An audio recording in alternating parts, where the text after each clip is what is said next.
La question que nous vous posons, maître, est la suivante. Les machines produisent des données, nous en produisons aussi. On en fait quoi? Quel est le droit? Merci.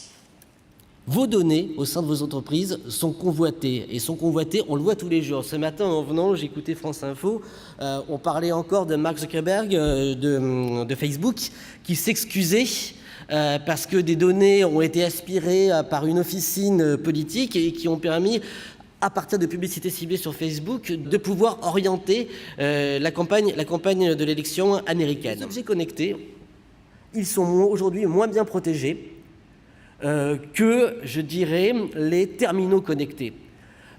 Aujourd'hui, on sait tous que sur un ordinateur, il faut mettre un antivirus, il faut sécuriser avec des mots de passe votre téléphone mobile. Et puis maintenant, on a connecté les objets, on a connecté le réfrigérateur, on a connecté des grues, on a connecté un certain nombre de choses. Mais on se dit, bon, c'est pas bien grave, hein.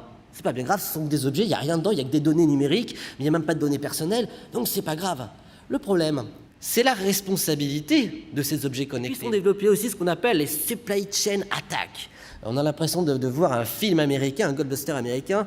Eh bien, c'est tout simplement qu'au lieu d'attaquer vos entreprises, les hackers vont essayer d'attaquer vos fournisseurs. Vous, en tant que chef d'entreprise, vous devez être sensibilisé à ces différents types d'attaques, non pas pour en être un spécialiste, mais pour savoir de quoi il en retourne et savoir avec vos interlocuteurs internes, vos DSI, avec vos prestataires, etc., comment avoir la bonne attitude.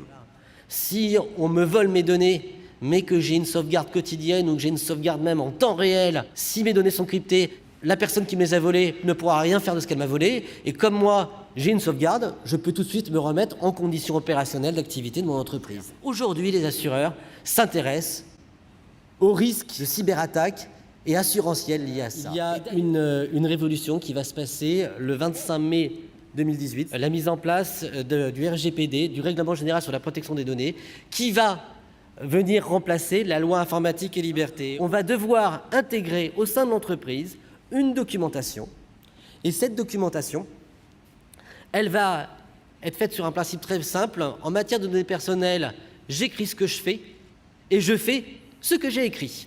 Vous avez des pratiques au sein de l'entreprise, eh bien ces pratiques en matière de données personnelles, il va falloir les écrire, établir des process, et les respecter.